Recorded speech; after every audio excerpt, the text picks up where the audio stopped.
डाल डालकर उसमें से सोने चांदी के सिक्के ढूंढा करते हैं। अरे धिक्कार है जो गंगा का पानी उतरने पर तुम सोने और चांदी के सिक्के ढूंढते हो, गंगा का पानी उतरने पर तुम उस मिट्टी में महादेव को ढूंढने का प्रयास करना, तो शायद तुम्हारी जिंदगी सवर जाए, शायद तुम्हारी जिंदगी सवर जाए।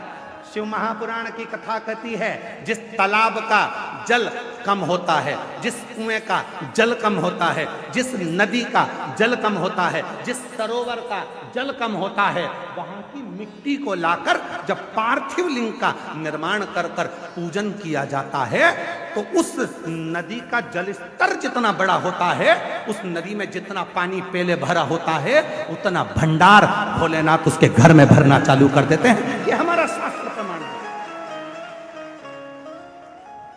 शिव को बनाने के लिए उसमें से मिट्टी ढूंढो, और तुम क्या ढूंढ रहे हो? चुंबक डाल के पैसा, चुंबक डाल के सिक्का, और लगे कितने हाथ में? 100, 200, 500, 1000, 2000, 1 लाख, 1.5 लाख रुपए हाथ में लगे होंगे। इससे ज्यादा क्या लगेंगे? 2 लाख लगे होंगे, इससे ज्यादा क्या लगेंगे? पर यदि उसमें से जब नदी का स्तर नीचे जा रहा था, कुएं का पानी कम हो रहा था, तालाब का पानी कम हो रहा था, जलाशय का पानी कम हो रहा था, उस समय पर वहां की मिट्टी को लाकर पार्थिव का निर्माण करते, शिवलिंग बनाकर उसकी पूजन कर कर विसर्जन कर देते, तो नदी पूर्व में जितनी भरी हुई थी उतना भंडार मेरा भोलेनाथ तेरे घर का भर देते। ये हमारा शास्त्र का। एक बार हमने ये कथा पहले कही है, तो किसी ने पूछा, क्यों गुरुजी, उस मिट्टी में ऐसा क्या हो जाता है कि भगवान शंकर जितना उस नदी में पानी भराता है उतना भगवान उसका घर का भंडार भर देता है, उस नदी में ऐसा क्या हो जाता है, उसकी मिट्टी में ऐसा क्या हो जाता है? तो शिव महापुराण की कथा में आता है, कृष्णेश्वर महादेव की कथा। 12 ज्योतिर्लिंग में से 12वां ज्योतिर्लिंग सुधर्म नाम के ब्राह्मण की 2 धर्म पत्नी थी, घूष्मा और सुदेहा।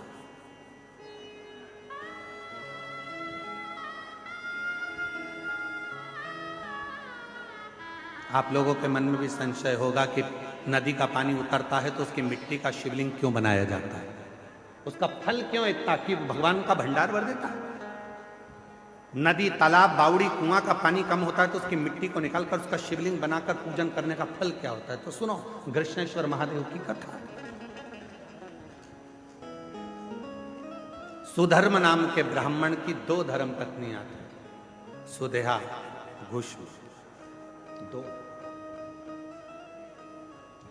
सुदेहा के घर में संतान नहीं है और घूष्मा के घर में एक बेटे ने जन्म लिया।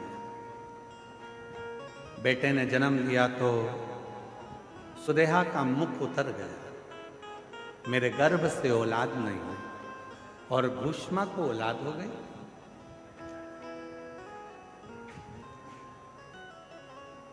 सुधर्म ने अपनी पत्नी घूष्मा से कहा कि तेरे गर्भ से यदि एक बच्चा हो सकता है तो तेरे गर्भ से और भी बच्चे जन्म ले सकते हैं। तेरा जो बेटा है, इस बेटे को तू सुदेहा को दे।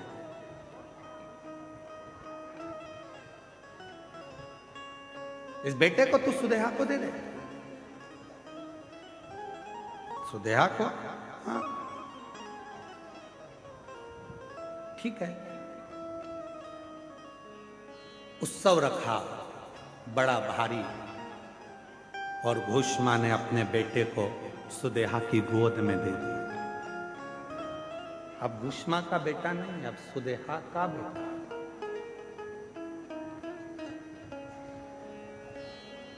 सुदेहा का बेटा। धीरे धीरे बच्चे को पाल पोस कर सुदेहा ने बड़ा किया। वो बच्चा जब बड़ा हो गया, उसका विवाह हो गया, बहू घर में आ गई। बहू आई तो बहू को मालूम पड़ा कि मेरी असली सास तो घूष्मा है। सुदेहा की गोद में मेरे पति को दिया गया, पर सास तो घूष्मा। अब वो सुदेहा को कम मानती है और घूष्मा को ज्यादा मानती है। घूष्मा के लिए चाय लेकर जाए, भोजन लेकर जाए, नाश्ता लेकर जाए, पाँव पड़े, सुदेहा को पूछे नहीं। सुदेहा को गुस्सा आ गया, बहू मेरी और पूछ रही घूष्मा। बेटा ही नहीं रहेगा तो बहू किस काम की। रात को सोया था बेटा, बहू गई थी मायके और बेटा सोया था, तभी सुदेहा ने अपने बेटे के तलवार से काट काट के टुकड़े कर दिए, कपड़े में बांध लिए, सिर पे पोटली रखी, तालाब में फेंक, तालाब में फेंक, एक बावड़ी में, एक तालाब में। उस टुकड़े करे हुए शरीर को जब फेंका, सुदेहा आ गई, समय निकला, तालाब का जल नीचे जा रहा था और भूष्मा उसी सरोवर की मिट्टी को लाकर उसका शिवलिंग बनाकर पूजन कर कर मिट्टी के शिवलिंग को, पार्थिव शिवलिंग को सिर पे रखकर चली और तालाब में विसर्जन करने चली। मन में आया, बाबा बहुत दिन से मैंने अपने बेटे को नहीं देखा, ना जाने बेटा कहां चले गया, दिखता ही नहीं। बस वो पार्थिव शिवलिंग तालाब में गया, थोड़े से पानी में जो पानी का स्तर गिर रहा था, टुकड़े टुकड़े हुए बेटा कई दिन पहले मरा था, वही बेटा तैरता हुआ बाहर निकल कर आ गया।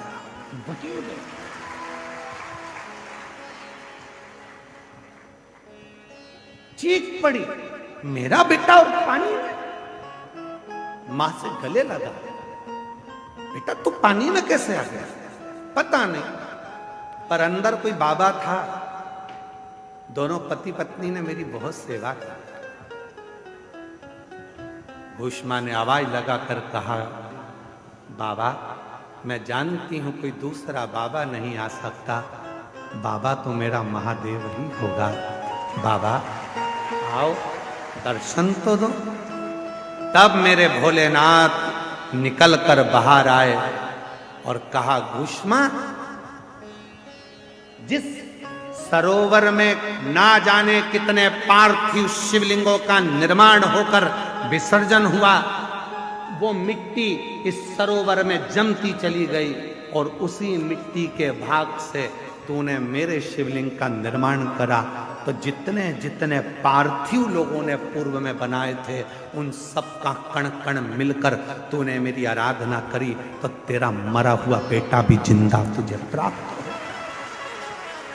जिंदा प्राप्त हो गया। बाबा मेरा मन है कि आप इस भूमि पर निवास करो। शिव जी ने कहा, तथास्तु, मैं तेरे नाम से, कृष्णेश्वर महादेव के नाम से 12वें ज्योतिर्लिंग के रूप में इस पृथ्वी पर विराजमान।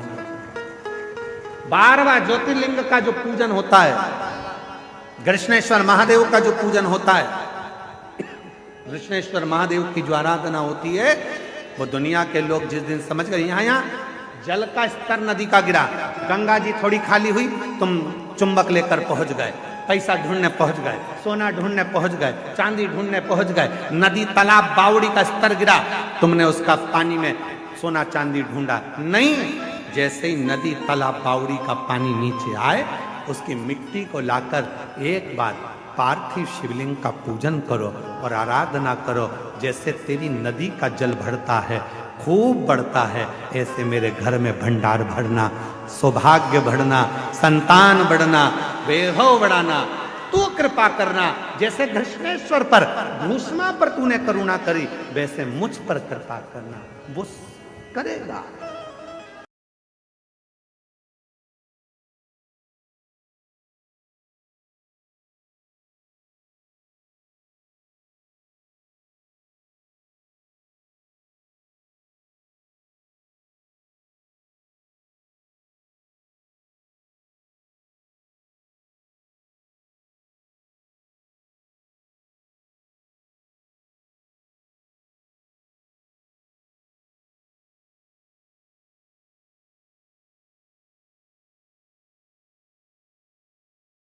और यहां तक कहेंगे महाराज जी,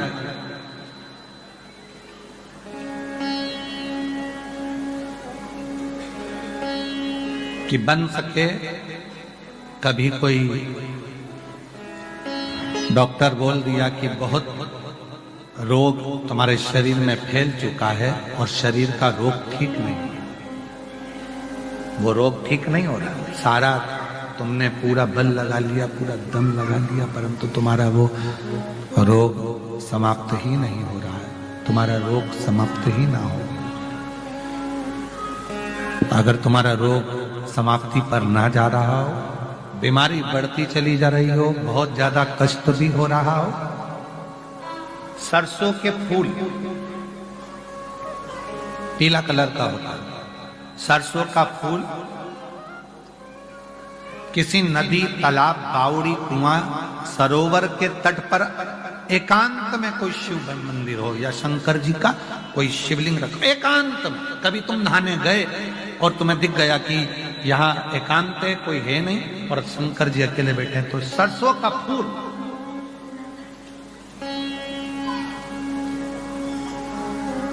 शिव को समर्पित करो। और जिस नदी के तट पर आपने शिवलिंग को जब वो सरसों का फूल चढ़ाया है, उसी जलाशय का जल लेकर अपने ऊपर प्रोक्षण 7 बार करो। कुंदकेश्वर महादेव का नाम ले। डॉक्टर का इलाज कराते रहो, जांच कराते रहो, दवाइयां लेते रहो, और साथ में अगर 2 या 3 बार आपने सरसों का फूल चढ़ाकर जिस जलाशय, जो नदी, तालाब, बावड़ी, कुआं, जहां पर भी वो शिवलिंग रखा है, उसका जलाशय का जल यदि अपने ऊपर 5 से 7 बार प्रोक्षण कर लिया, तो वो जो बीमारी शरीर में है उसको समाप्त होना ही पड़ेगा। धीरे धीरे वो समाप्ति पर जाएगी। सरसों का फूल शिव को समर्पित, शंकर।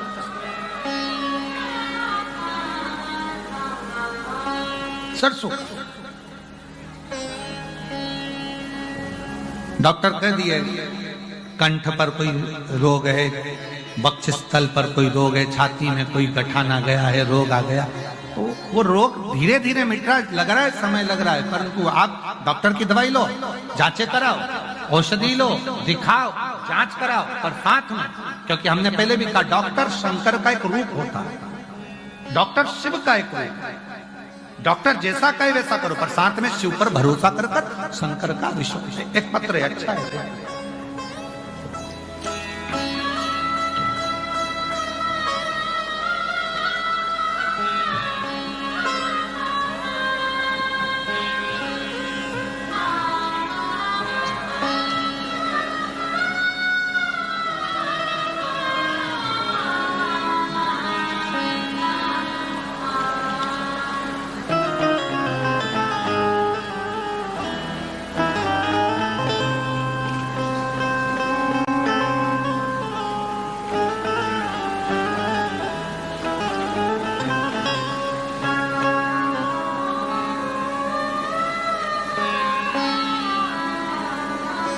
मैं सुमन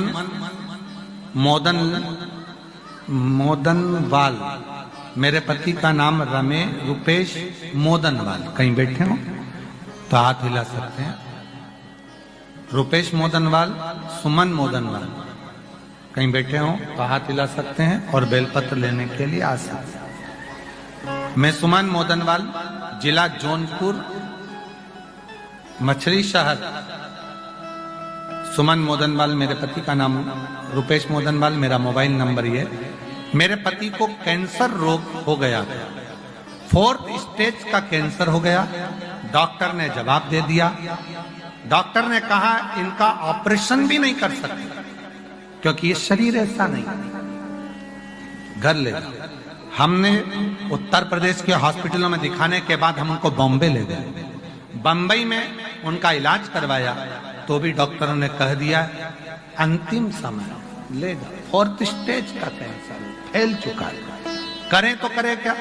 तब मेरी बहू बोली कि माँ, बाबा कहते हैं अगर विश्वास के साथ शंकर जी पर चढ़ा हुआ जल पिया जाए, कुबरेश्वर धाम से लाए हुए रुद्राक्ष को पानी में गलाकर शिव को चढ़ाकर पिया जाए, और जो बाबा ने पूर्व में सरसों के फूल का जो उपाय बताया है वो करा जाए तो उसका फल मिलता है। और आज मैं बाबा से प्रार्थना करती हूँ कि बाबा की कृपा से इतने साल हो गए इलाज को, आज बाबा की कृपा से सब दवाइयां बंद हैं और मेरे पति मेरे साथ आज मैं सौभाग्यवती होकर कथा श्रवण कर। गुरुदेव, मेरी बहू को भी 5 साल हो गए थे, संतान नहीं थी, और बाबा से प्रार्थना करी और बाबा की कृपा से मेरी बहू को संतान हुई। गुरुदेव, बाबा की कृपा का मैं क्या गुणगान करूं। शिव शिव है, शंकर शंकर।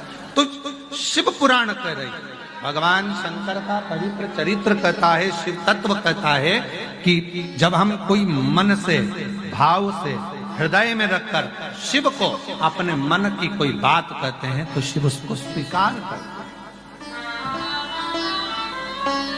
शंकर उसे स्वीकार करते हैं। शिव महापुराण की कथा कहती है कि शिव को ढूंढने के लिए बहुत दूर हमको जाने की जरूरत नहीं पड़ती। भगवान शंकर को यदि हमें ढूंढना ही है तो एकांत में बैठकर जब हम पंचाक्षर मंत्र नमः शिवाय, षडाक्षर मंत्र ओम नमः शिवाय का जप करते हैं या मुख से श्री शिवाय नमस्तुभ्यम कहते हैं, तो जितनी मौनता में, जितनी शांति में हम शिव को ढूंढने का प्रयास करते हैं, उतनी ही जल्दी शिव हमारी उन श्वासों में से हमको दर्शन जरूर देते हैं।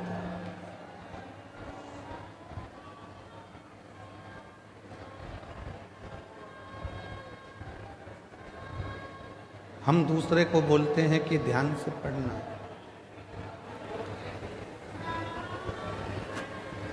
हम दूसरे से बोलते हैं कि ध्यान से पढ़ाई करो, ध्यान से गाड़ी चलाना, ध्यान से काम करना।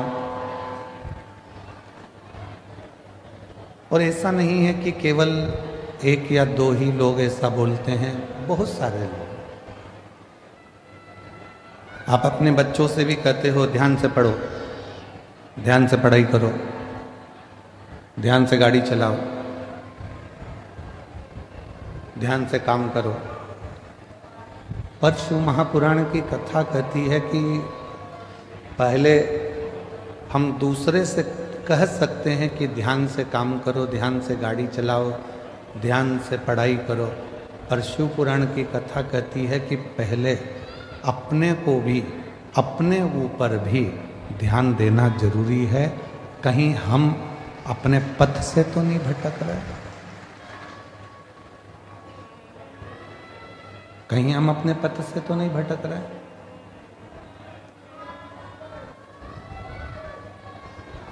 जगत को सुधारने का कार्य करते हैं और मालूम पड़े कि हम अपने ही पथ से भटक जाएं तो वो श्रेष्ठ नहीं।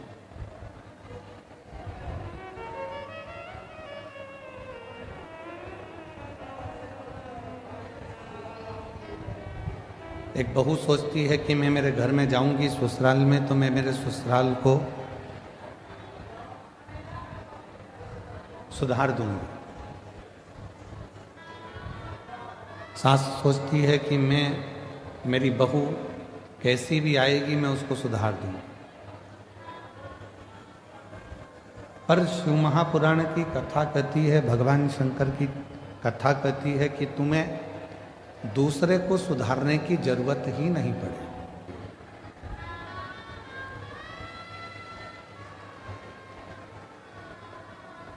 शिव महापुराण की कथा कहती है कि आपको दूसरे को सुधारने की जरूरत ही नहीं पड़े।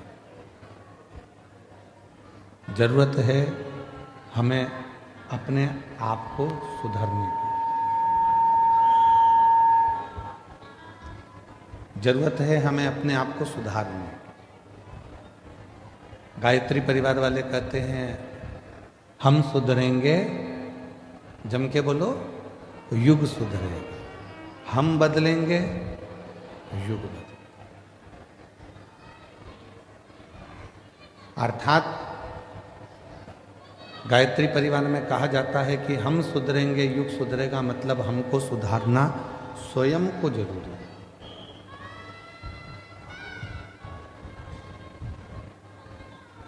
कई माताएं अपने अपनी बहुओं से कहती हैं कि शिव जी के मंदिर जाया करो, शंकर जी के मंदिर जाया करो।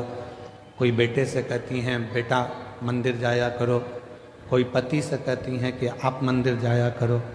पर मेरा निवेदन इस व्यासपीठ से शिव महापुराण की कथा के माध्यम से है कि पहले हम दूसरे को मंदिर जाने का कहते हैं तो सबसे पहले अपने आप को भी मंदिर जाना प्रारंभ करना पड़ेगा। और जिस दिन हमने स्वयं मंदिर जाना प्रारंभ कर दिया, हमने जिस दिन स्वयं मंदिर में एक लोटा जल चढ़ाना शिव जी को प्रारंभ कर दिया, उस दिन धीरे धीरे धीरे धीरे हमारे घर के बच्चे, हमारे घर की बहुएं, हमारे घर के बेटे अपने आप उसी पथ पर चलने लगे।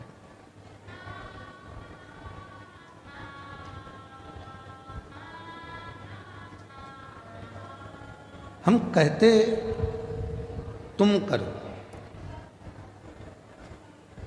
बेटा तू मंदिर जा, बहू तू मंदिर जा, पर हम स्वयं ना जा पाए तो वो श्रेष्ठ नहीं। हमें खुद को जाना पड़ेगा, हमको स्वयं को पहुंचना पड़ेगा। और तेरे मंदिर में आना मेरा काम है, मेरी बिगड़ी बनाना तेरा काम है।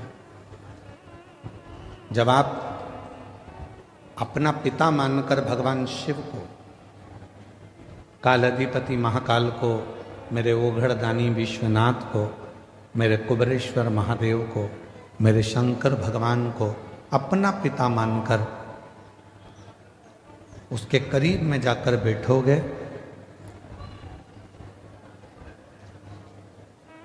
तो निश्चित है वो आपके मन की बात को सुनेगा। किसी ने कहा कि भगवान की क्या पत्थर की मूर्ति भी व्यक्ति की बातों को सुनती है?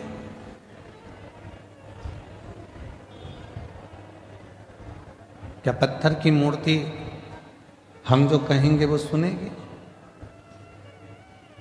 क्या वृक्ष हमारी बातों को सुनते हैं? क्या पशु पक्षी हमारी बातों को सुनते हैं?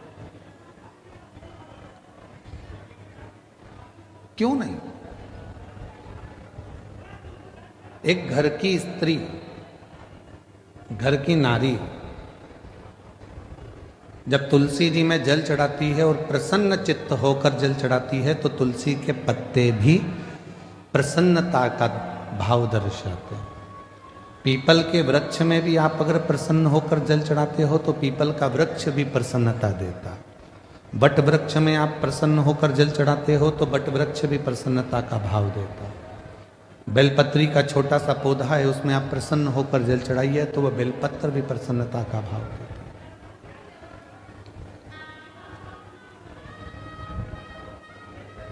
एक जीव, एक जंतु, पशु, पक्षी, वायुचर, जलचर, थलचर जितने भी हैं, चाहे वो मनुष्य हो, चाहे संसार के जितने भी जीव हों, वो सब यदि आप प्रसन्नता देते हो तो वो भी आपको प्रसन्नता जरूर प्रदान करते हैं।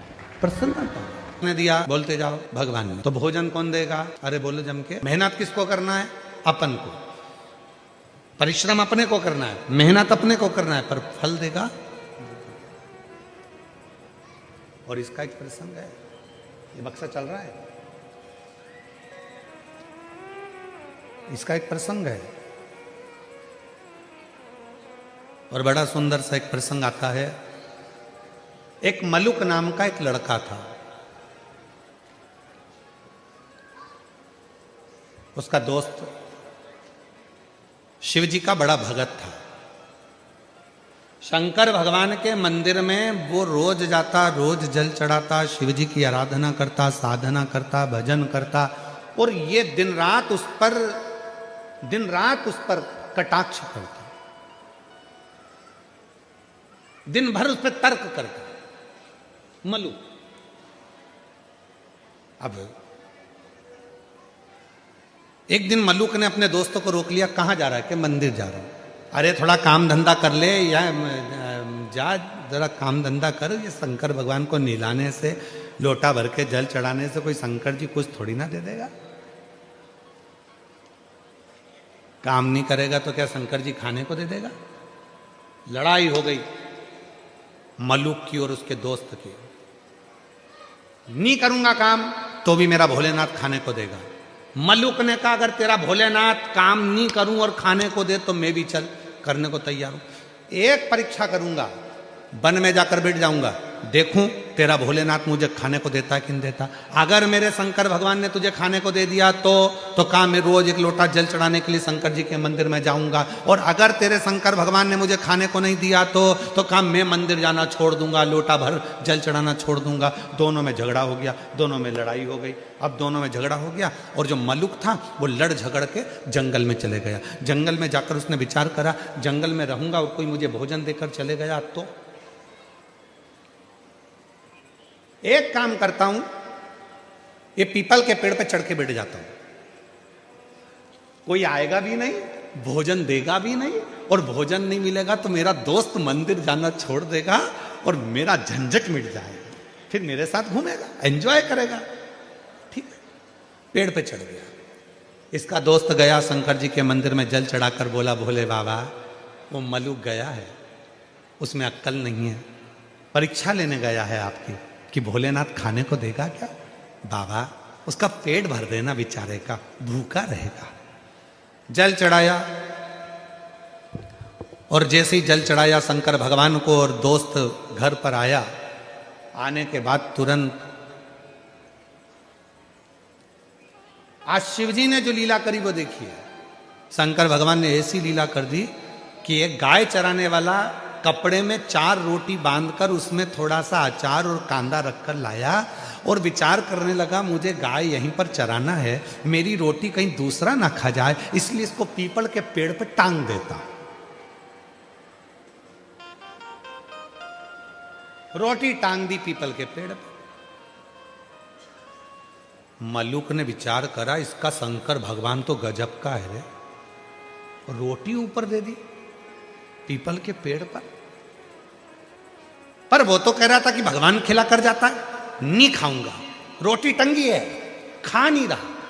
अब थोड़ा बहुत तो हाथ पैर खुद भी हिलाओ जी, खाने को ही तैयार नहीं। इसका दोस्त शाम के समय भगवान के मंदिर में जाकर, बाबा भोलेनाथ मेरा दोस्त भूखा होगा, उसको खाना खिला देना।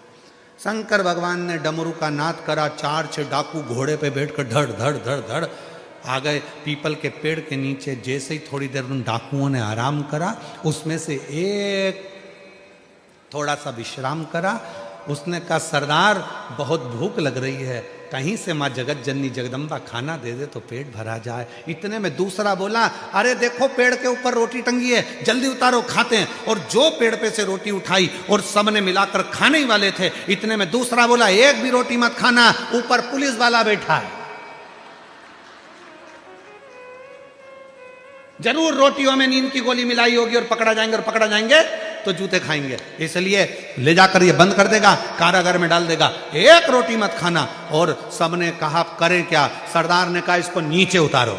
ये अपने को मूर्ख समझ रहा, नीचे उतारो, इसको नीचे उतारा, पेड़ से बांध दो, पेड़ से बांध दिया। सरदार क्या करें? सरदार बोला, ये अपने को मूर्ख समझता है, नींद की गोली मिली, रोटी हमको खिला रहा है, एक काम करो, इसकी रोटी इसी को खिलाओ। अब उसकी रोटी, अब वो समझा भगवान आएंगे खिलाने, उसको क्या मालूम था डाकू बन के आ गए। ले रोटी खाओ, के नहीं खाऊंगा। सरदार रोटी नहीं खा रहा, सरदार ने कहा मार मार के खिलाओ। दो ने इधर से दिया, दो ने उधर से दिया, मुंह में रोटी ठूस है, फिर मारे, फिर रोटी, फिर मारे, फिर रोटी, लाल नीला पीला कर कर रोटी खिलाकर और पूरे रस्सी खोल दिए और डाकू चले गए। ये शाम को पिटा पिटाया, दुचा दुचाया, कबाड़ खाने के कबाड़े जैसा रास्ते में से लंगड़ाता जा रहा था। इसका दोस्त मंदिर से आ रहा था, उसने पूछा क्यों भोलेनाथ जी मिले थे? इतने में मल्लुक बोला, तेरा भोलानाथ नहीं खाओ तो मारता भी था। नहीं खाओ तो मार। तब मलुक ने, वो मलुक नहीं रहे, तब वो मलुक दास बन गए और उन्होंने पद लिखा, अजगर करे ना चाकरी, पंछी करे ना काज, दास मलु का कह गए, सबके दाता राम। कोई कुछ ना करे तो भी वो पेट भर कर जाता है, वो मेरा देव अधिदेव महादेव, वो शिव, वो मेरा राम, वो मेरा कृष्ण, वो मेरा शंकर, वो मेरा दत्त, वो मेरी माँ आद्य शक्ति जगत जननी दुर्गा भवानी है, वो मेरा हरि विठल पांडुरंगा है जो सबका पेट भर रहा, सबका। ब्रह्मेश्वर महादेव जो नाम है,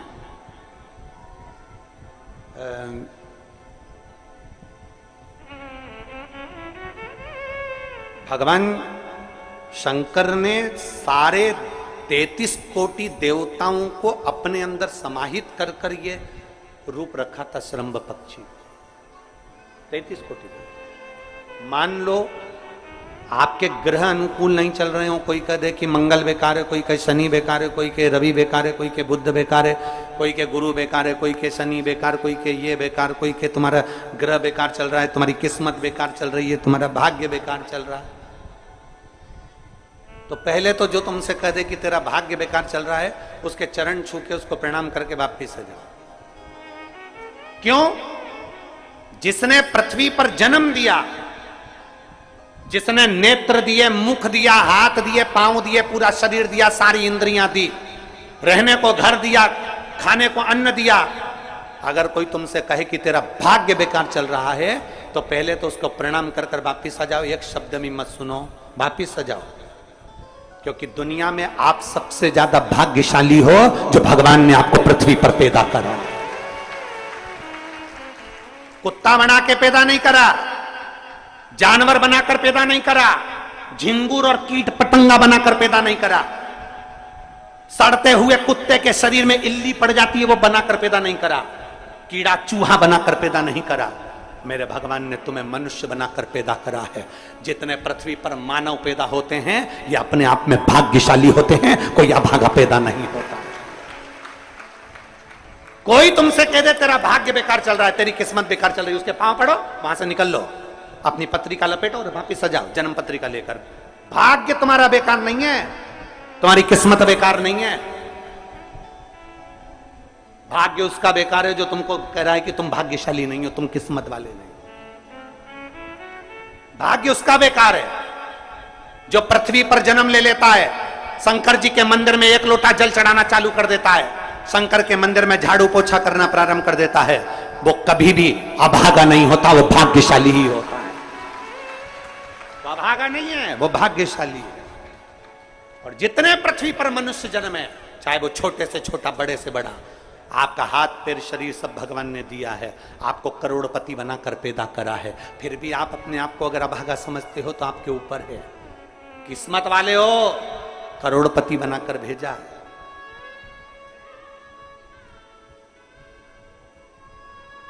कुत्ता 1000, 10,000, 20,000, 25,000, 50,000 में बिकता है। तुम्हें तो भगवान ने 2-2 किडनी दिए, अभी बेचिए 20-20 लाख में, यूं बिक जाएगी। भगवान ने नेत्र दिए 50-50 लाख में, अभी बिक जाए 5 लाख में। एक एक शरीर भगवान ने कीमत वाला बनाकर भेजा है। किसी डॉक्टर के पास बैठना और पूछना कि कौन से अंग की कितनी कीमत होती है, वो डॉक्टर बता देगा कि तुम्हारे शरीर की क्या कीमत है। और उसके बाद भी कहते हो कि हम अभागे। बताने वाला कह देता कि तुम भाग्यहीन हो, तुम भाग्यशाली नहीं हो, तुम किस्मत वाले नहीं हो। वहां से पत्रिका उठा चल दो, कहते मेरे बाबा ने मुझे भाग्यशाली बनाकर भेजा है। और अपने हाथ में वो बल होता है कि आप स्वयं इतनी मेहनत कर कर आगे बढ़ सकते हो कि अपने आप किस्मत वाले बन सकते हो।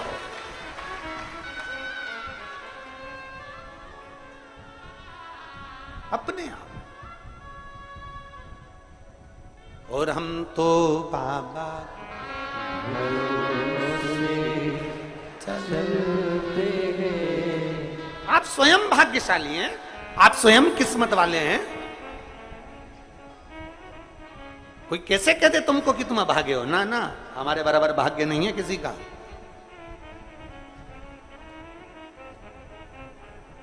तुम्हारी ग्रह खराब हैं,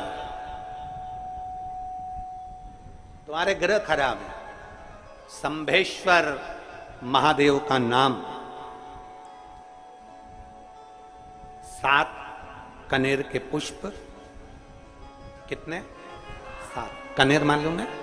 ये रोड पर जो जाते हो डिवाइडर में पीला पीला फूल लंबा, जो कि पशु पक्षी कोई नहीं खाता, जहरीला फूल माना जाता है। कनेर के 7 फूल, एक बेलपत्र।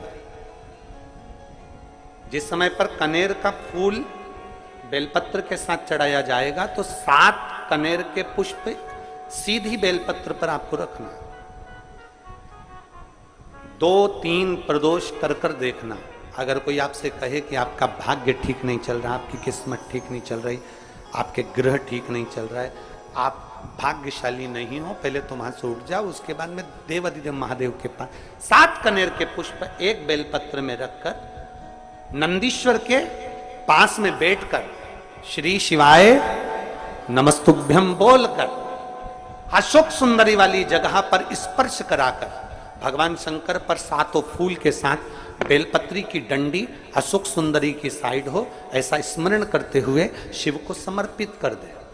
वही बेलपत्री 5 बार नमः शिवाय या पंचाक्षर मंत्र, षडाक्षर मंत्र या श्री शिवाय नमस्तुभ्यम बोलकर वही बेलपत्री 3 प्रदोष, 4 प्रदोष, 5 प्रदोष, 2 प्रदोष, जितने प्रदोष आप चढ़ा रहे हैं प्रदोष काल में, वो बेलपत्री लाकर अपने कक्ष में अपने पूजन वाले स्थान पर रखते जाओ। एक बेलपत्री एक प्रदोष पर लाओगे, अगला प्रदोष आएगा, कितना अंतर पड़ता है आपके भाग्य बदलने में, आपको खुद मालूम पड़ जाएगा कि आपकी किस्मत कैसे बदल गई। मेहनत आपको करना है, परिश्रम आपको करना है, लगन आपको लगाना है, और बेलपत्री और कनेर का पुष्प शिव को चढ़ा। शिव केवल दिखावट में नहीं होना चाहिए। भगवान शंकर केवल आप स्वरूप शिव जैसा बना लो या शिव जैसा आपका स्वरूप हो जाए, जटा बढ़ा ली, त्रिपुंड लगा लिया, गले में रुद्राक्ष की माला पहन ली, इससे शिव तत्व की प्राप्ति नहीं हो सकती। शिव तत्व की प्राप्ति है भगवान शंकर के विचारों को, भगवान शंकर का जो स्वरूप है उसको, और भगवान शंकर ने जो जो कहा उसको अपने भीतर उतारना। ये नहीं चल रहा है कुछ भी। भगवान शिव के विचारों को, भगवान शंकर के स्वरूप को अपने भीतर उतार। आप और हम काय में लगे हैं? शिव जी ने जटा बनाई तो अपन भी जटा बनाए। शिव जी ने त्रिपुंड लगाया है तो अपन भी त्रिपुंड लगा।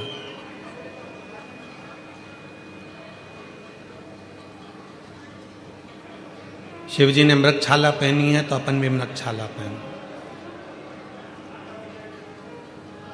नहीं, शिव महापुराण की कथा कहती है कि शंकर के जो स्वरूप दिख रहा है उस स्वरूप को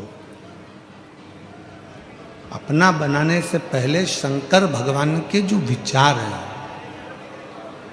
शिव जी ने अपने मस्तक पर गंगा रख रखी है, अपने मस्तक पर गंगा है। क्यों रखी है? कि जितना हो सकता है बुद्धि की भी शीतलता हो, मन की भी शीतलता। शिव जी ने अपने गले में विषधर रख रखा है, सर्प रख रखा है। क्या दर्शाना चाहते हैं? कि उस सर्प को, वो वासुकी नाग जिसको मंथन के समय पर उपयोग में लिया, उसके बाद उसको फेंक दिया गया, छोड़ दिया गया, एक कोने में ले जाकर डाल दिया गया।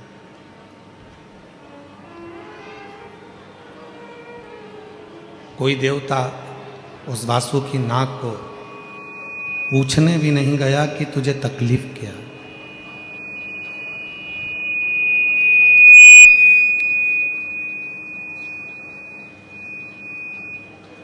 कोई देवता उसके पास में जाकर नहीं पूछा कि तुझे कष्ट क्या है, तुझे तकलीफ क्या है, क्यों तुझे तकलीफ है, क्या दिक्कत है।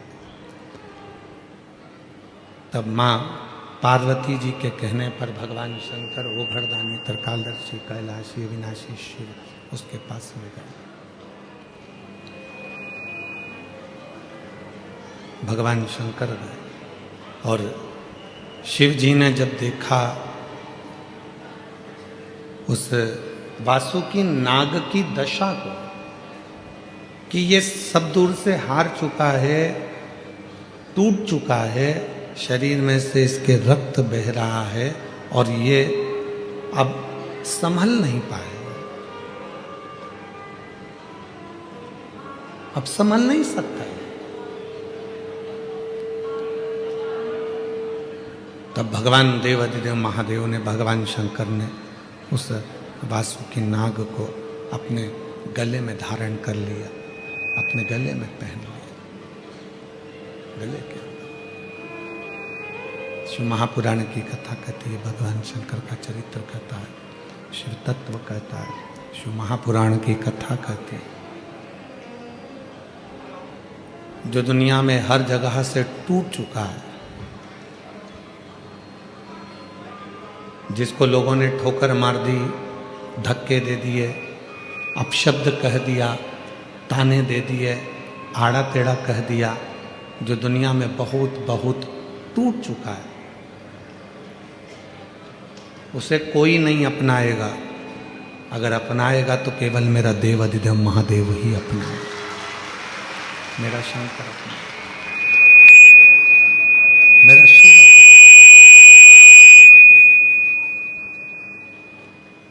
उसके सिवाय कोई उसको अपना नहीं सकता।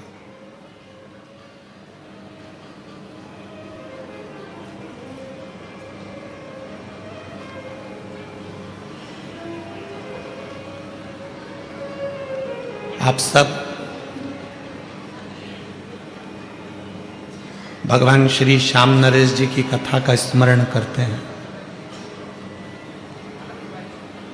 श्याम बाबा का कीर्तन भी करते हैं, हम भी दर्शन करते हैं, आप भी दर्शन करते हो। पर एक समय ऐसा आ गया था कि बरबरी के पास में लड़ने के लिए जब कुछ नहीं था तो बरबरीक ने भी शंकर की आराधना कर कर 3 बाण भगवान शिव से प्राप्त किया था। और शिवजी ने कह दिया था कि ये 3 बाण, इसलिए दुनिया के लोग कहते 3 बाण धारी। श्याम बाबा के लिए दुनिया कहती है ना 3 बाण धारी, हारे का। वो 3 बाण किसने दिए? भगवान देव अधिदेव महादेव।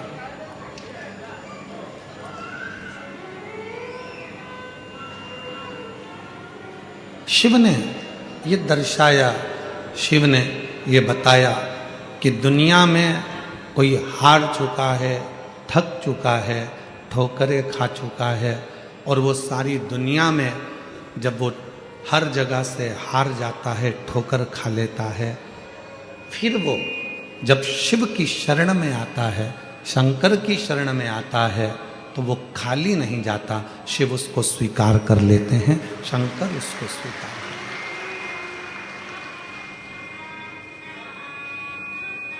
ऐसा कोई देवता, 33 कोटि देवताओं में कोई ऐसा देवता बता दो जिसको मेरे देवाधिदेव महादेव ने कुछ ना दिया।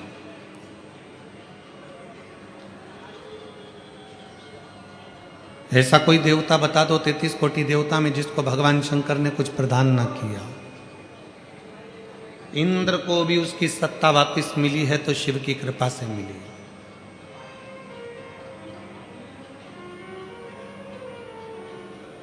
ब्रह्मा जी के शीश को भी श्राप से मुक्त करा तो भगवान शंकर ने करा। भगवान नारायण को भी अगर सुदर्शन चक्र दिया तो भगवान शिव ने दिया। भगवान राम भी लंका की चढ़ाई करने के लिए जा रहे हैं, पर लंकेश के ऊपर विजय प्राप्त करने के लिए शिव की जरूरत है, तो शिव ने कृपा कर।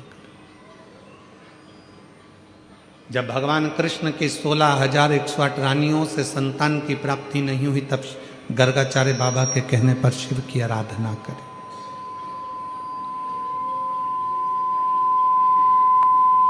तब लाखों की संख्या में संतान की प्राप्ति हुई। कौन है ऐसा जिसको मेरे देवाधिदेव महादेव ने नहीं दिया?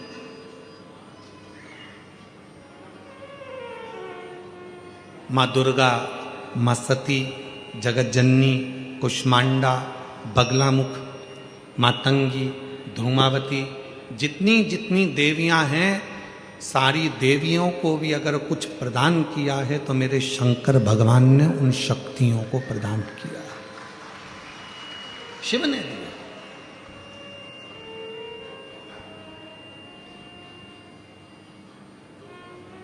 वो किसी को हारा हुआ नहीं देख सकता, वो किसी को टूटा हुआ नहीं देख सकता। कई लोग कहते हैं गुरुजी हम जब भगवान शंकर का मंत्र जाप करते हैं, शिव नाम लेते हैं, शिव जी का स्मरण करते हैं, शिव नाम का स्मरण करते हैं, भगवान शंकर की विरल भक्ति को धारण करते हैं या शिव नाम को हम ग्रहण करते हैं, तो हम जब भगवान शंकर के मंत्र को या शिव के नाम को जब हम जपते हैं, शिव नाम को जब हम लेते हैं, तो क्या वो देवाधिदेव महादेव तक हमारा लिया गया नाम पहुंच जाता है?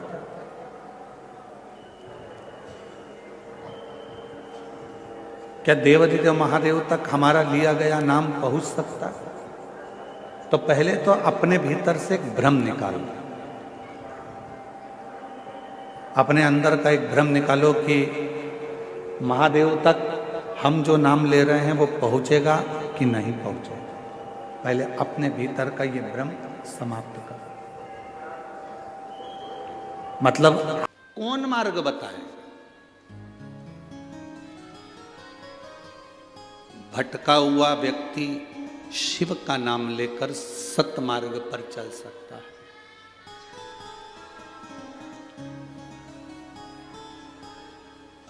हम शंकर जी को जल कहां बैठ के चढ़ाते हैं?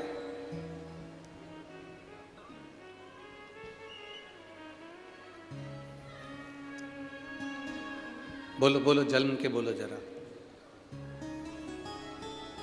वैसे तो जो शिवलिंग होता है, उस शिवलिंग के आसपास कहीं पर भी बैठ जाओ जहां से जल बहता है, बस उस स्थान को छोड़कर। पर विशेष जल चढ़ाने का स्थान कहां से बताया गया? उत्तर की ओर मुख कर। हमें दक्षिण में बैठना है, उत्तर में मुख करना है। उत्तर की ओर भगवान शंकर की जलाधारी, जलाधारी से मतलब है जो शिव जी का चढ़ा हुआ पानी जो बहता है वो उत्तर की ओर जाता है। तो हम कहाँ बैठते हैं? बोलो बोलो जम के, दक्षिण की ओर। मान लो शिव जी का पानी इधर जा रहा है तो तुम्हें इधर बैठना है, शिव जी का पानी इधर जा रहा है तो तुम्हें इधर बैठना है। वैसे तो शंकर के शिवलिंग के आसपास कहीं पर भी बैठकर पूजन कर सकते हो, पर विशेष कोई कामना होती है, विशेष कोई मनोकामना है और आपका दुख जब कटता नहीं है, आप हार जाते हो, तब उस समय पर दक्षिण में बैठकर जहां उत्तर की ओर मुख कर कर भगवान देवाधिदेव महादेव को जल समर्पित किया जाता है। उत्तर दिशा में ऐसा क्या है कि शंकर जी का जल उत्तर की ओर जाता है? ये उत्तर और दक्षिण, ये दो दिशा तो हमारे यहाँ बड़ी विचित्र मानी जाती है। हमारे यहाँ सबसे अच्छी दिशा, कोई मकान भी लेता है तो कहता है पूरा पश्चिम का मकान होना चाहिए। कोई मकान ले, पूर्व का मकान हो, पश्चिम का मकान हो। कोई दुकान ले तो कहते हैं पूरा पश्चिम का मकान दुकान हो। पर मेरा ओघड़दानी तो उत्तर दक्षिण का आनंद लेता, उत्तर दक्षिण। ऐसा दक्षिण दिशा में ऐसा क्या है कि शंकर जी का चढ़ा हुआ जल दक्षिण में ही जाता है? यहां तक शिव महापुराण की कथा कहती है, मान लो आप कि घर में छोटा सा शिवलिंग है, आपके घर में छोटा सा शिवलिंग है, उस शिवलिंग को आपने थाली में रख लिया। थाली में रखने के बाद में गूंज रहा है आवाज, थाली में रखने के बाद उस थाली में शिवलिंग को रख लिया, आपने उसको स्नान कराया। थाली में भी अगर शिवलिंग रख रहे हो तो उस शिवलिंग का जो दिशा है वो उत्तर की होना चाहिए। भले आप मंदिर में पूरा पश्चिम में बैठे हो, आपके घर का मंदिर तो पूरा पश्चिम में ही होगा, आपके घर का मंदिर कहाँ होगा, पूरा पश्चिम में। पर शिवलिंग की दिशा कहाँ रखना है, उसकी जलाधारी की दिशा कहाँ रखना है, जम के बोलो जरा, उत्तर। आप मंदिर में पूरा पश्चिम में बैठो, आपके घर के मंदिर में आप पूरा पश्चिम में बैठ के पूजन करो, क्योंकि आपका मंदिर पूरा पश्चिम ही होगा। ऐसा कोई घर नहीं जिसके घर के अंदर मंदिर पूरा पश्चिम में नहीं है, आप पूरा पश्चिम में बैठो। पर शिवलिंग को थाली में भी रखो तो उसकी जलाधारी उत्तर की होना चाहिए। आपने अगर स्नान कराया है, शंकर भगवान के शिवलिंग का जल जो आप लेकर जा रहे हो विसर्जन करने के लिए, शिवलिंग का चढ़ा हुआ पानी जो भगवान को हम घर में स्नान कराते हैं, भगवान को घर में नहलाते हैं, स्नान का जो जल होता है उसको हम ले जाकर जब वृक्ष में डालते हैं, उस समय पर शंकर का घर में चढ़ा हुआ जल जब हम ले जाकर उसको डालते हैं वृक्ष में, अगर आपका ध्यान उत्तर की ओर है, आपका मुख उत्तर की ओर है, भले आप जल डाल रहे हैं पर मुख यदि आपका उत्तर की ओर है तो आपकी मनोकामना पूर्ण होती ही है, ये निश्चित है। शिव जी का चढ़ा हुआ जल भले हमने अपने घर में स्नान कराया, भले हमने अपने घर में नहलाया, शिवलिंग को अपने घर में स्नान कराया, पर उसका जो जल नहलाने के बाद सब भगवान जब नहा लिए, अपने शिव जी को नहला लिया, वो जल रखा है, पूजन अर्चना सब हो गई, बाद में आप पूजन पे से उठे, उस जल को लेकर गए, आपने जो विसर्जन किया उस जल को आपने पेड़ पौधे में डाला, वो जल उत्तर, भले आपका वृक्ष कहीं पर भी हो पर आपका मुख उत्तर का है, और आप उस जल को, शंकर के चढ़े हुए जल को आप पेड़ पौधे में डाल रहे हैं, मतलब आपकी राहें खुल जाएगी और मंजिल तक आप पहुंचोगे जरूर, ये निश्चित, ये निश्चित था। किस किस के घर में शिवलिंग है, हाथ उठाओ जरा, सबके यहाँ है, रखिए। समझने वाली बात है, ये आज की कथा में, जलगांव की कथा में ये प्रसंग निकला है, तो आपके जीवन की सार्थकता रखने वाले।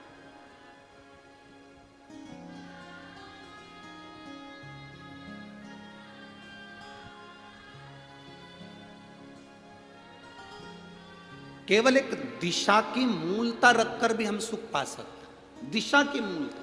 एक है दुर्वा, एक है बेलपत्र, और दूसरा है पहले नंबर पर दुर्वा, दूसरे नंबर पर बेलपत्र, तीसरे नंबर पर कनेर का फूल।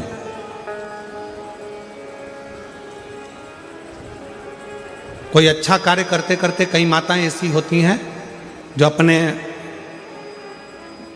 प्रेम करती हैं परिवार से, ऐसा नहीं कि नहीं करते, स्नेह करते हैं, कई पुरुष भी ऐसे, परिवार से बहुत प्रेम होता है, स्नेह होता है, पर अंदर कहीं ना कहीं ऐसा लगता है मेरा बेटा वहां जा रहा है, कुछ गलत ना हो जाए। कभी कभी ऐसा लगता है कि ये काम होने वाला है और इसमें कुछ गलत ना हो जाए। कई बार शादी पक्की हो रही है, रिश्ता पक्का हो रहा है, या कोई घर में अच्छा कार्य हो रहा है और मन में संशय उत्पन्न हो जाता, कहीं गलत ना हो जाए, मतलब उसके अंदर कहीं नेगेटिविटी आती रहती है, ये वो सोचती रहती है, उसके अंदर एक कुछ ना कुछ ऐसा तत्व चलता रहता है जिससे वो बुद्धि में, विवेक में वो चीज उसके आती रहती है। तो शिव महापुराण में गजासुर की कथा कहती है कि गजासुर ने भगवान शंकर से वर मांगा कि मैं जब आपका भजन करूं, तप करूं, साधना करूं, तो मेरे पास में ये अग्नि मेरे चारों तरफ हो जाए, जिससे मैं आपका तप, आपकी साधना अच्छे से कर सकूं, मैं आपका तप, आपकी साधना आराम से कर सकूं। शिव जी ने वर दे दिया, जब तुम तप करने के लिए बैठोगे, साधना करने बैठोगे, भजन करने बैठोगे, तब तुम्हारे चारों तरफ अग्नि प्रकट हो जाए। जिन माताओं को, जिन भाइयों को, जिन बेटियों को, जिन बेटाओं को, जिन मेरी बुजुर्ग माँ बाप को ऐसा लगता है, अंदर से ऐसा महसूस होता है कि कुछ गलत होने वाला है, कल कुछ गलत होने वाला है, मेरे पति के साथ ये गलत होने वाला है, मेरे बेटे के साथ ये गलत होने वाला है, या अब मेरे साथ कुछ गलत होने वाला है, जिसकी बुद्धि में केवल नेगेटिवता चलती रहती है, उसको 3 चीजें शंकर भगवान को प्रदोष के दिन अवश्य चढ़ाना चाहिए। क्या क्या चीज? पहले नंबर पर जम के बोलो दुर्वा, दूसरे नंबर पर बेलपत्र, और तीसरे नंबर पर कनेर का फूल। और यदि ऐसा महसूस हो रहा है कि मेरे को स्वप्न भी गड़बड़ा रहे हैं, स्वप्न भी गलत आ रहे हैं, तो मेरा निवेदन रहेगा, जो दुर्वा आपने शिव जी को चढ़ाई है उस दुर्वा को उठाकर लेकर आ जाना है, और प्रदोष काल में, प्रदोष के समय पर उस दुर्वा को चबा चबा कर खा लेना है। जिसकी बुद्धि में गलत चीजें आती रहती हैं, गलत विचार आता है, जो कर्जे में डूबे हैं ना, बहुत कर्जा देना है गुरुजी, बहुत तकलीफ में जिंदगी चल रही है। हम बहुत जगह जाते हैं, प्रार्थना करते हैं, निवेदन करते हैं, बहुत जगह जाकर हम कहते हैं, प्रार्थना करते हैं, निवेदन करते हैं, रिटर्न बराबर हम बहुत जगह जाकर बोलते हैं, बहुत कर्जा है गुरुजी, बहुत कर्जा, बहुत कर्जा। हमने पहले भी कहा, कर्जे का मतलब ही है कर कर कर जा, उसी का नाम है पहले।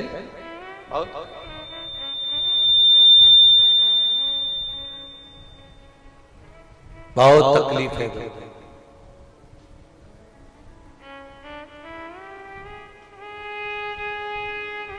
दूध के अंदर कुछ मात्रा में शक्कर मिलाकर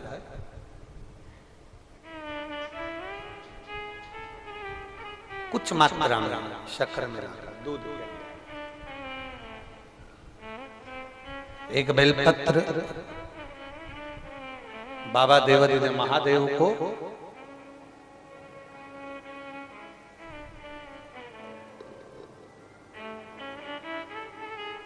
भगवान शिव को जब आप समर्पित करें, तो जैसे ये शिवलिंग है और शिवलिंग की जो जलाधारी है, जलाधारी की ओर इस डंडी का मुख, जलाधारी की डंडी की, जलाधारी की ओर इस डंडी का मुख, ये से जलाधारी इधर है तो ये डंडी का मुख शिवलिंग पर इधर की ओर।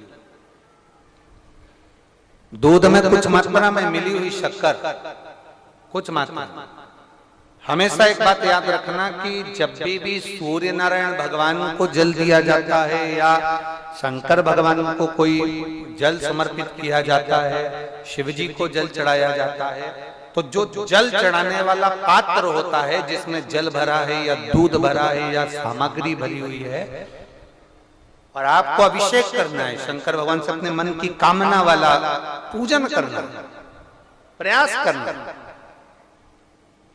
शक्कर डाल दी, कई लोग उसमें दूध में शक्कर को हिला दिए, मिला दिए ना,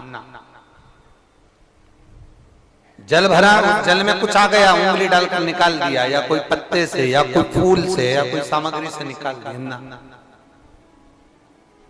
हमने पहले भी कथा में कहा है, वृक्ष से तोड़े हुए फूल,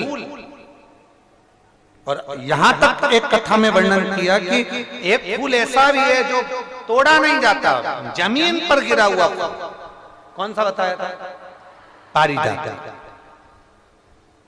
उस फूल को तोड़ा नहीं जाता, वो फूल जमीन पे गिरना चाहिए, जमीन पर गिरेगा, उठाओगे तब शंकर को चढ़ेगा, वो पारिजात का फूल।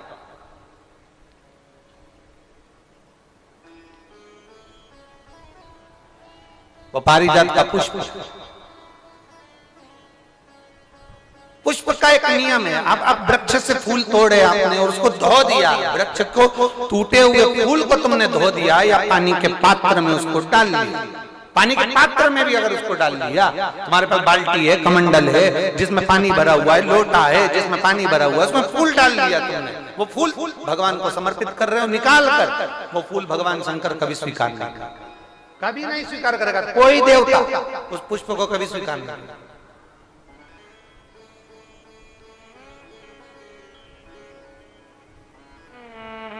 और मैंने तेरे ही बाबा तेरे ही आप विश्वास के साथ उसको भजोगे, उसको विश्वास के साथ रमोगे, वो प्राप्ति है। अगर हमने फूल, फिर निवेदन है, दूध चढ़ाने वाले व्यक्ति याद रखना, बहुत कर्जा चूक ही नहीं रहा। आज शिवरात्रि है, 5 शिवरात्रि को आपको ये कर्म करना, 5 शिवरात्रि, 5 के बाद में फिर अपन बात करेंगे। तुम्हारे नगर में जब कथा हो, तुम्हारे आसपास में कथा हो, तब जरूर आना और पत्र लिख कर देना कि 5 शिवरात्रि का उपाय करा था और फल मिला।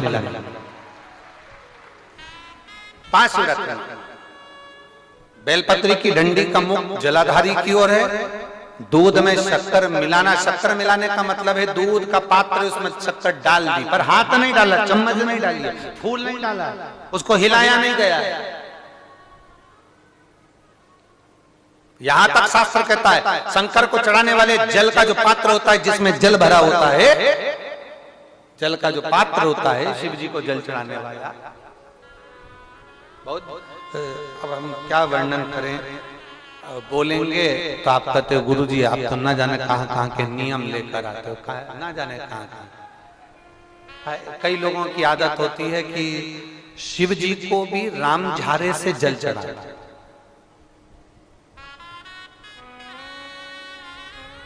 राम झारा देखा है आप लोगों ने? एक इतना बड़ा कलश होता है, उसमें एक टोंटी लगी होती है, एक टोंटी लगी होती है, उसको रामझारा कहते हैं। कई लोग शंकर भगवान पर भी रामझारे से जल चढ़ाते, रामझारे उसमें, क्योंकि जल भर लिया और वो टोंटी लगी, उसमें से पानी डाल, उसमें से जल चढ़ रहा ना। ये जिसने तुमको अकल दी है ना, शंकर भगवान को आप जाओ दूसरी जगह पर चढ़ सकता होगा, मेरे ठाकुर जी को, मेरे राम जी को, मेरे कृष्ण जी को, भवानी माँ को, सबको रामझारे से जल चढ़ा दो, चल जाएगा, पर मेरे महादेव को जल रामझारे से नहीं चढ़ता। उसका कारण ये है, आप चढ़ाना है तो श्रृंगी से जल चढ़ा सकते हो, श्रृंगी से जल चढ़ा सकते हो, मना नहीं, और रामझारे से जल, उसका केवल एक कारण है, रामझारे का जो जल होता है यहां से आने के बाद टेढ़ा मुड़कर जाता है, और मेरा भोला भंडारी तो सीधा सीधा है।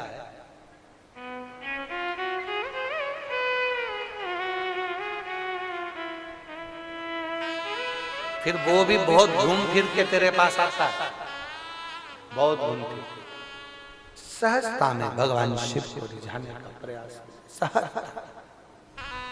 सरलता में भगवान शंकर को मनाने का प्रयास। सीधा जल का पात्र लिया, बाबा पर डाल, धीरे धीरे डालो, तुम्हारी मर्जी पड़े जैसा डालो, पर आराम से बाबा को समर्पित कर, जैसा जल का पात्र है तुम्हारे।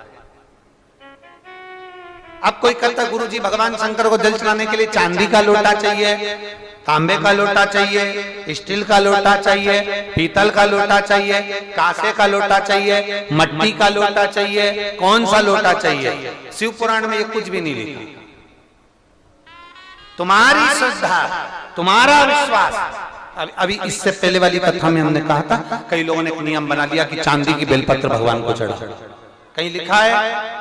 अगर किसी पुराण में लिखा हो कि चांदी की बेलपत्र चढ़ाना तो हमको जरूर बताना, सोने की बेलपत्र चढ़ाना तो हमको जरूर बताना कि शिव पुराण में एक जगह पर लिखा है कि चांदी की बेलपत्र चढ़ाओ, सोने की बेलपत्र चढ़ाओ। नहीं, शिव पुराण में लिखा है बेलपत्र समर्पित करो, न चांदी न सोना, मेरे भगवान के दिल में निवास करती है ये बेलपत्र के वृक्ष की बेलपत्र, जो शंकर को प्रिय है, जो शिव की प्रियता है, शंकर की आनंदता है जिस बेलपत्र।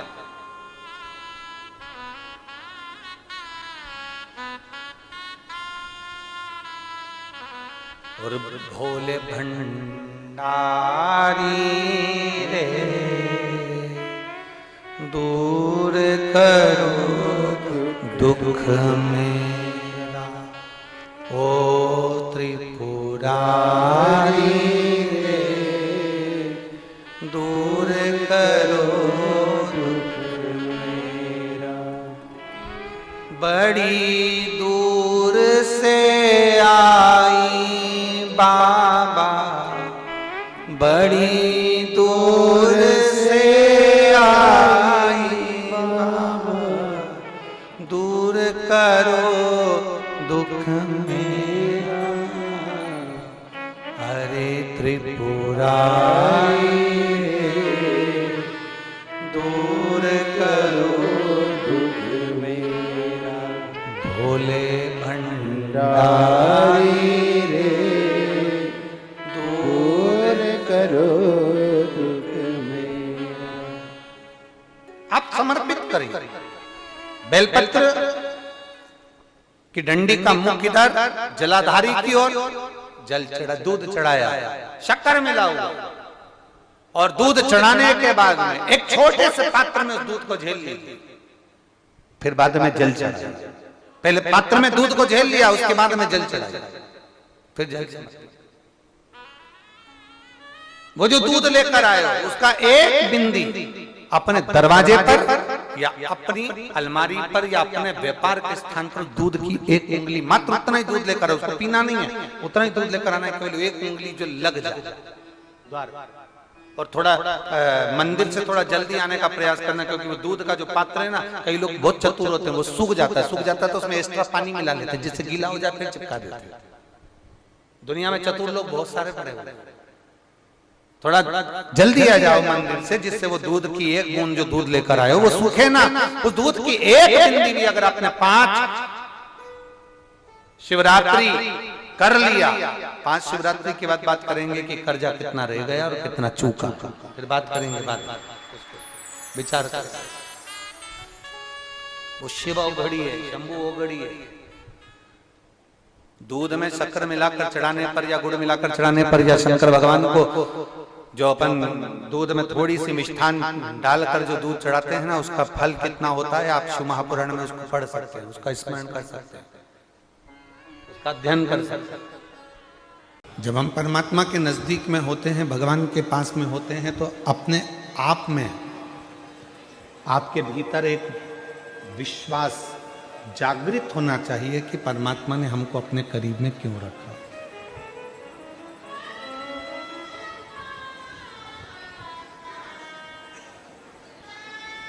परमात्मा ने अपने करीब में हमको क्यों रखा है, किस लिए रखा है।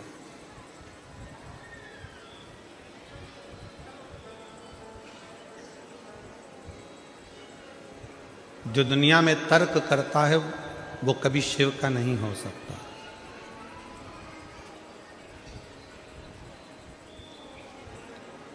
तर्क से भगवान कभी अपना नहीं हुआ। तर्क देने वाले बहुत सारे मिलते हैं, शिव जी को जल चढ़ाने से क्या होगा, भगवान को भोग लगाने से क्या होगा, क्या ये पाषाण की मूर्ति, क्या ये पत्थर की मूर्ति क्या भोग रोकती है, क्या ये पाषाण की मूर्ति, पत्थर की मूर्ति क्या भोजन करती है।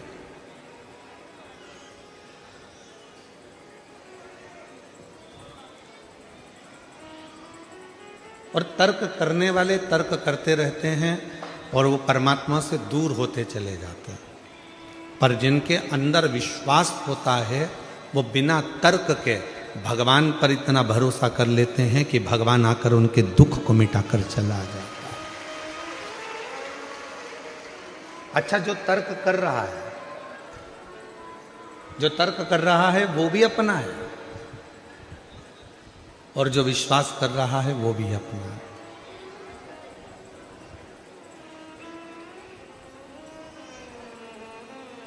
तर्क करने वाले क्या करते हैं कि भगवान से दूरी बनाने का प्रयास कर देते हैं।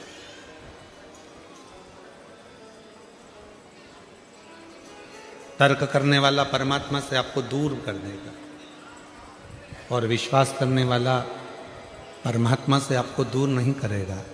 विश्वास करने वाला इतना विश्वास प्रकट करेगा कि परमात्मा के करीब में जाकर आपको बिठा देगा। पूछना चाहते हैं, उत्तर देंगे आप लोग? जिस माँ का एक लड़का हो, एक ही बहू हो, 2 लड़के हो, 2 ही बहू हो, 3 लड़के हो, 3 ही बहू हो, कोई बेटी ही नहीं है, केवल लड़के ही हैं, 2 लड़का ही है। अब तुम अपनी माँ को अगर अच्छी साड़ी भी दे दोगे, माँ को अगर तुम बहुत सारा जेवर भी दे दोगे, तो माँ उसको क्या मोहल्ले में बांटेगी क्या? तुमने अगर वो माँ को दिया है तो एक ना एक दिन माँ उस जेवर को वापिस इसी घर में, परिवार में हीरा जवाहरात सोने की थाली, चांदी की थाली, चांदी का गिलास, लोटा, बर्तन, तुमने जो माँ को दिया वो माँ तुम्हारे लिए छोड़कर जाएगी, लेकर नहीं जाएगी। हो सकता है कि तुम्हारे यहाँ अगर ऐसा मेथड हो कि ऊपर लेकर चले जाते हो तो बात दूसरी, पर कोई नहीं, सब छोड़, कुछ नहीं गया। धरा का धरा पर धरा की धरा ही रह गया, सब है। तो कोई ये सोचे कि भगवान शंकर को हम जल देते हैं, शिव जी को हम 1 लोटा जल रोज चढ़ाने जाते हैं, शंकर भगवान को हम रोज 1 लोटा जल चढ़ाने जाते हैं। याद रखना, माँ को अंगूठी दिलाई, माँ जाने से पहले तुमको देकर जाएगी। अगर प्राण छूट भी गए तो अंगूठी के भले 2 लड़के हैं तो 2 हिस्से हो जाएंगे, चेन छोड़ के गई तो 2 हिस्से हो जाएंगे, कपड़े छोड़कर गई कपड़े के हिस्से हो जाएंगे, प्रॉपर्टी छोड़कर गई प्रॉपर्टी के हिस्से हो जाएंगे, फैक्ट्री छोड़कर गई फैक्ट्री के हिस्से हो जाएंगे। पर यह मत सोचना कि हम मम्मी को इतना दे रहे हैं, पापा को इतना दे रहे हैं, माँ को इतना दे रहे हैं। तुम देकर जा रहे हो, तुम अगर दे भी रहे हो तो वो माँ बाप किसी को नहीं देंगे, तुम्हारे लिए ही छोड़ेंगे। उसी तरह शंकर भगवान को आप 1 लोटा जल दे रहे हो, चढ़ा रहे हो, तो ये मत सोचना कि हम शंकर जी को जल दे रहे हैं। 1 लोटा जल सारी समस्या का हल। वो 1 लोटा जल एक ना एक दिन तेरे दुख की घड़ी में मेरा शंकर भगवान लौटा कर रहेगा और तुम्हें दुख से मिटा कर रहेगा, दुख से वो दुख तुम्हारा समाप्त कर कर। तो तुम ये अकड़ में मत रहना कि तुम शिव जी को जल चढ़ा रहे हो, तुम इस भाव में मत रहना कि मैं शंकर जी के मंदिर में पोछा लगा रही हूं, शंकर जी के मंदिर में झाड़ू लगा रही हूं, शंकर जी के मंदिर में सेवा करो, सेवा करो, झाड़ू करो, पोछा।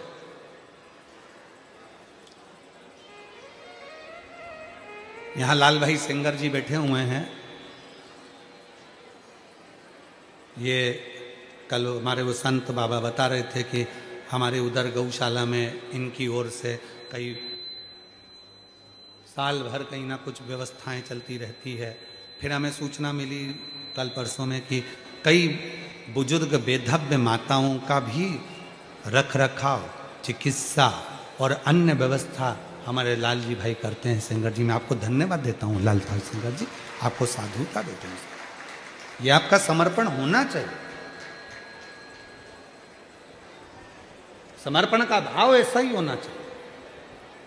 समर्पण का सुख यही होता है। जैसे उस दिन हमने छोटू भाई की बात कही थी कि वो एक बुजुर्ग माता ने कह दिया कि मैं बाहर खड़ी थी और मुझको छोटू भाई ने कह दिया तू मेरा नाम लेकर जा, बोल देना छोटू भाई, वो निकाल देंगे। तो छोटू भाई खुद हाथ पकड़कर उस बुजुर्ग 75 साल की बूढ़ी माँ को हाथ पकड़कर लाकर बिठा दे। ये समर्पण का भाव, इसी को प्रेम कहा, इसी को वात्सल्यता कहा, शिव भक्त। इसलिए कभी कभी मांगने का मन हो जाता है शिव से, तो शंकर से मांग सकते। शिव केवल दिखावट में नहीं होना चाहिए। भगवान शंकर केवल आप स्वरूप शिव जैसा बना लो या शिव जैसा आपका स्वरूप हो जाए, जटा बढ़ा ली, त्रिपुंड लगा लिया, गले में रुद्राक्ष की माला पहन ली, इससे शिव तत्व की प्राप्ति नहीं हो सकती।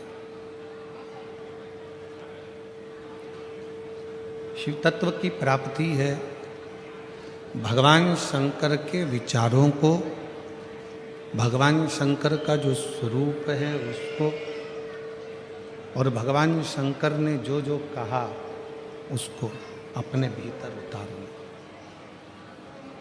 ये नहीं चल रहा है कुछ भी। भगवान शिव के विचारों को, भगवान शंकर के स्वरूप को अपने भीतर उतार। आप और हम काय में लगे हैं?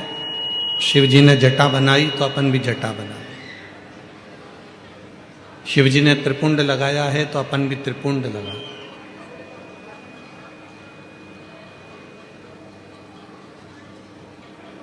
शिव जी ने मृगछाला पहनी है तो अपन भी मृगछाला पहन।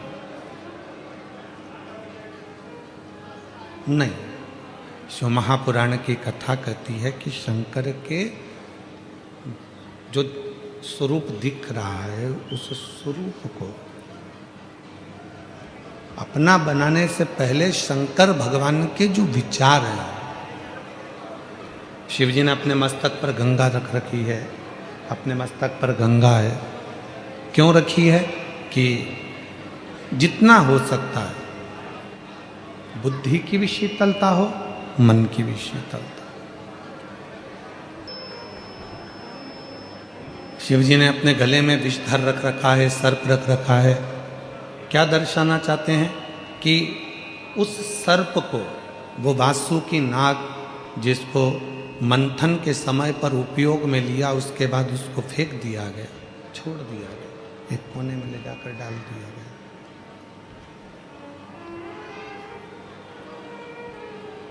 कोई देवता उस वासुकी नाग को पूछने भी नहीं गया कि तुझे तकलीफ क्या।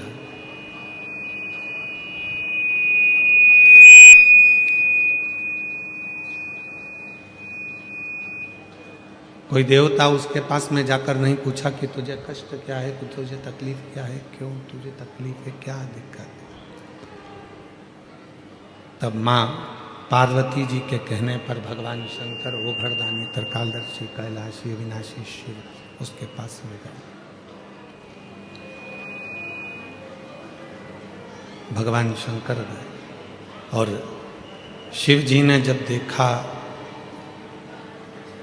उस वासुकी नाग की दशा को कि ये सब दूर से हार चुका है, टूट चुका है, शरीर में से इसके रक्त बह रहा है और ये अब संभल नहीं पाएगा, अब संभल नहीं सकता है। तब भगवान देवाधिदेव महादेव ने, भगवान शंकर ने उस वासुकी नाग को अपने गले में धारण कर लिया, अपने गले में पहन लिया।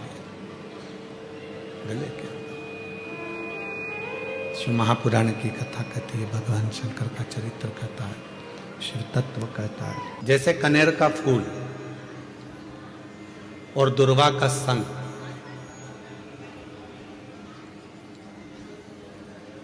ये दो चीजें ऐसी हैं। कनेर का फूल देखा है आप लोगों ने? हाथ उठाओ जिन जिन ने कनेर का फूल देखा। देखा सबने? रखो अपने। एक कनेर का फूल, एक दुर्वा। दुर्वा हमारे यहां पर कहते हैं वो हरी हरी जो घास होती है, दूब होती है, उसको दुर्वा कहते हैं। एक होता है कनेर का फूल, एक होती है दुर्वा। ये दो हैं। शिव महापुराण की कथा कहती है, शिव महापुराण का कौमार्य खंड वर्णन करता है, जब व्यक्ति बहुत ज्यादा उलझनों में कहीं एकदम अचानक घिर जाए, अचानक से आकर गिर गया और उसका कोई निर्णय निकल ही नहीं रहा, वो निर्णय निकल ही नहीं रहा है, बिल्कुल इतनी अड़चन में फंस गया, इतनी अड़चन में फंस गया कि चारों तरफ से ऐसा लग रहा है कि अब तो कोई निर्णय निकल ही नहीं रहा, अब तो मर जाऊं तो अच्छा। तो शिवपुराण की कथा कहती है, मरना उसका कोई हल नहीं है, सुसाइड कर लेना उसका हल नहीं है। अब मैं चारों तरफ से घिर गया हूं, बहुत परेशान हो गया हूं, बहुत तकलीफों में फंस गया हूं, तो अब तो मैं मर जाऊं तो अच्छा। उसके मन में ये भाव आ जाता है। उस समय पर कुछ मत कर, सुसाइड का तो सोची मत ही, मरने का तो सोची मत ही, केवल एक काम कर, एक कनेर का फूल और एक दुर्वा दोनों ले जा। जया, विषहरा, शामलीवारी, दौतली और देव, शिव जी की 5 बेटियां। सब लोग उनका नाम लेंगे साथ में। पहले नंबर पर जया, विषहरा, शामलीवारी, दौतली और देव। ये शंकर जी की जो 5 लड़कियां हैं, ये डीले कम कर दो, आवाज क्लियर कर दो। शिव जी की जो 5 लड़कियां हैं, इन 5 लड़कियों का नाम लेकर एक कनेर का फूल और एक दुर्वा, जो भगवान शंकर को उत्तर की ओर मुख कर कर शिवलिंग पर समर्पित कर देता है, और एक लोटा जल धीरे धीरे शंकर भगवान को अपने मन की कामना कर कर, जिस उलझन में वो फंसा हुआ है, जिस व्याधि में वो फंसा हुआ है, जिस तकलीफ में वो फंसा हुआ है, उसका स्मरण करते करते वो शिव जी से अपने मन की बात कहते कहते अगर जल उसी दुर्वा, उसी कनेर के फूल के ऊपर शिवलिंग पर जो चढ़ा हुआ है उस पर समर्पित करता है, कहते हैं 4 घंटे भी नहीं लगते। 3 महीने तो जान दो, 3 दिन भी जान दो, 4 घंटे भी नहीं लगते और देवाधिदेव महादेव उस व्याधि से उसको निकालना प्रारंभ कर, उस व्याधि से वो निकालना प्रारंभ कर देता, उस तकलीफ से उसको दूर करना प्रारंभ कर देता। पर एक निवेदन है आप सबसे, अगर शिव महापुराण पर आपका भरोसा है और शिव जी पर विश्वास है तो ये सब कुछ करा हुआ हमें फल देता है, और अगर भरोसा ही नहीं है, विश्वास ही नहीं है, तो फिर बड़ा मुश्किल है कि आप शंकर को जल चढ़ाते चढ़ाते पूरी जिंदगी निकाल दोगे तो भी उसका कोई हल, उसका कोई फल मिलना नहीं, पूरी जिंदगी में।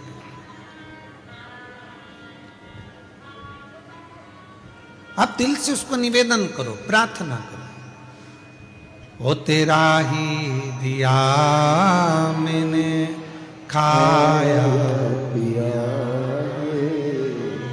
तेरा शुक्रिया, तेरा शुक्रिया, मुझे भोले बाबा ने बहुत दे दिया, तेरा शुक्रिया, तेरा शुक्रिया। शिव महापुराण की कथा कहती है कि शिव को ढूंढने के लिए बहुत दूर हमको जाने की जरूरत नहीं पड़ती। भगवान शंकर को यदि हमें ढूंढना ही है तो एकांत में बैठकर जब हम पंचाक्षर मंत्र नमः शिवाय, षडाक्षर मंत्र ओम नमः शिवाय का जप करते हैं या मुख से श्री शिवाय नमस्तुभ्यम कहते हैं, तो जितनी मौनता में, जितनी शांति में हम शिव को ढूंढने का प्रयास करते हैं, उतनी ही जल्दी शिव हमारी उन श्वासों में से हमको दर्शन जरूर देता है।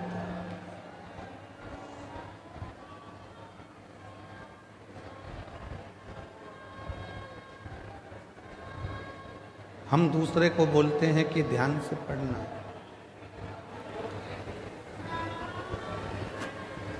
हम दूसरे से बोलते हैं कि ध्यान से पढ़ाई करो, ध्यान से गाड़ी चलाना, ध्यान से काम करना। और ऐसा नहीं है कि केवल 1 या 2 ही लोग ऐसा बोलते हैं, बहुत सारे लोग।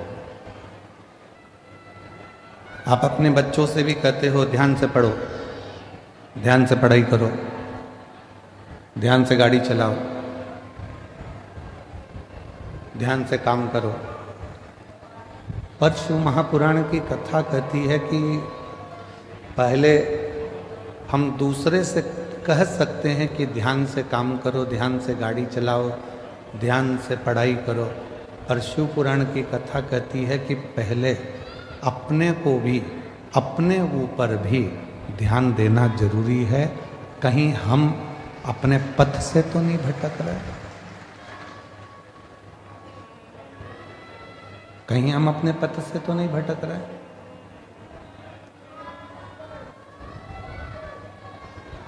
जगत को सुधारने का कार्य करते हैं और मालूम पड़े कि हम अपने ही पथ से भटक जाएं तो वो श्रेष्ठ नहीं।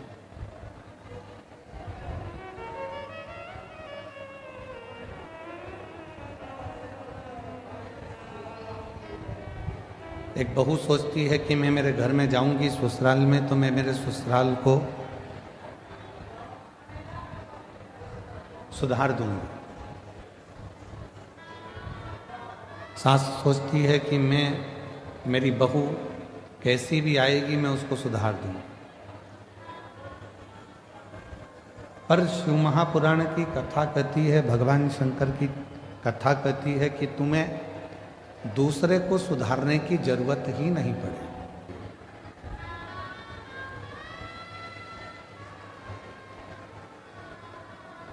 शिव महापुराण की कथा कहती है कि आपको दूसरे को सुधारने की जरूरत ही नहीं पड़े। जरूरत है हमें अपने आप को सुधारने की। जरूरत है हमें अपने आप को सुधारने की। गायत्री परिवार वाले कहते हैं हम सुधरेंगे, जम के बोलो, युग सुधरेगा। हम बदलेंगे, युग बदलेगा। अर्थात गायत्री परिवार में कहा जाता है कि हम सुधरेंगे, युग सुधरेगा, मतलब हमको सुधारना स्वयं को जरूरी है।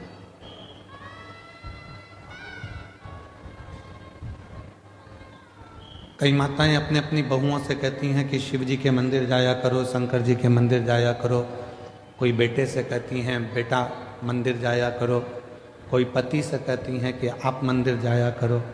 पर मेरा निवेदन इस व्यासपीठ से शिव महापुराण की कथा के माध्यम से है कि पहले हम दूसरे को मंदिर जाने का कहते हैं तो सबसे पहले अपने आप को भी मंदिर जाना प्रारंभ करना पड़ेगा। और जिस दिन हमने स्वयं मंदिर जाना प्रारंभ कर दिया, हमने जिस दिन स्वयं मंदिर में एक लोटा जल चढ़ाना शिव जी को प्रारंभ कर दिया, उस दिन धीरे धीरे धीरे धीरे हमारे घर के बच्चे, हमारे घर की बहुएं, हमारे घर के बेटे अपने आप उसी पथ पर चलने लगे।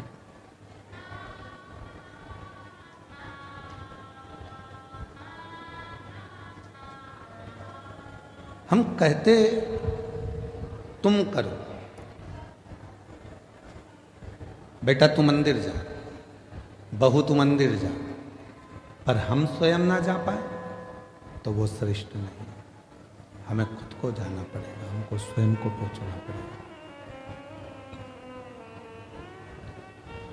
और तेरे मंदिर में आना मेरा काम है, मेरी बिगड़ी बनाना तेरा काम है। जब आप अपना पिता मानकर भगवान शिव को, कालाधिपति महाकाल को, मेरे ओघड़दानी विश्वनाथ को, मेरे कुबरेश्वर महादेव को, मेरे शंकर भगवान को अपना पिता मानकर उसके करीब में जाकर बैठोगे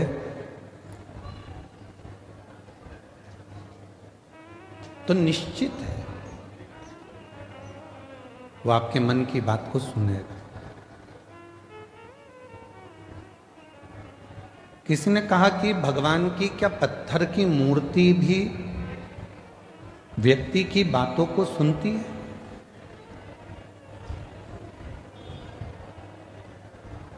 क्या पत्थर की मूर्ति हम जो कहेंगे वो सुनेगी?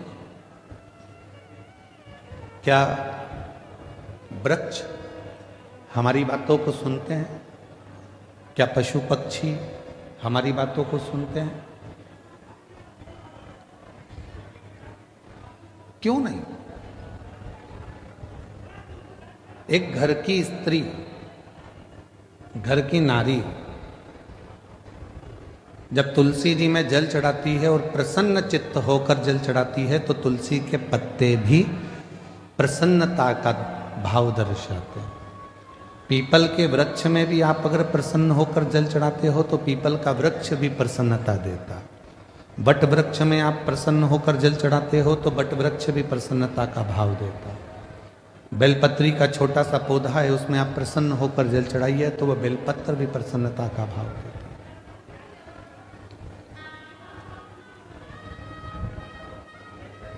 एक जीव, एक जंतु, पशु, पक्षी, वायुचर, जलचर, थलचर जितने भी हैं, चाहे वो मनुष्य हो, चाहे संसार के जितने भी जीव हों, वो सब यदि आप प्रसन्नता देते हो तो वो भी आपको प्रसन्नता जरूर प्रदान करते हैं। प्रसन्नता